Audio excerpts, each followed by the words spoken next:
You know how sometimes your computer just acts weird, freezes up, or crashes, and you say it has a bug? Well, get this. The term computer bug literally came from an actual, real-life moth. A moth in the machine. This famous story dates back to September 9, 1947.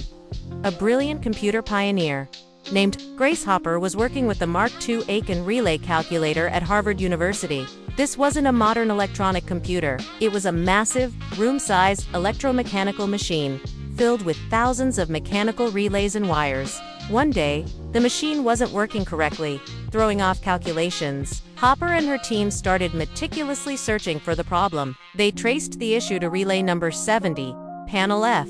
And what did they find causing the malfunction? An actual, honest-to-goodness moth. The moth had flown into the relay and gotten stuck, preventing the electrical circuit from closing properly. The first bug logged, they carefully removed the moth and taped it into the computer's logbook.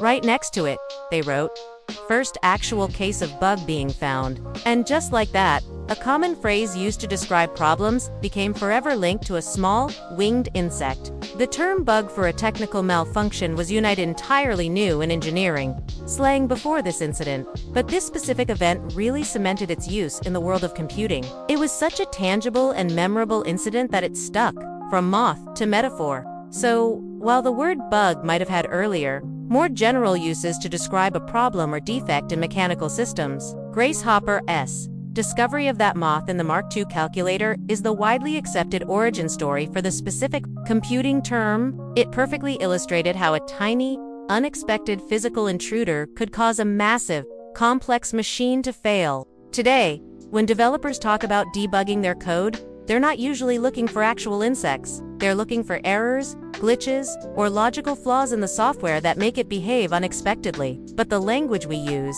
a nod to that unfortunate moth from over 75 years ago, lives on. Whether they're lines of code or a literal moth in the machine, it's a fantastic little piece of computing history that reminds us how even the smallest things can sometimes cause the biggest problems.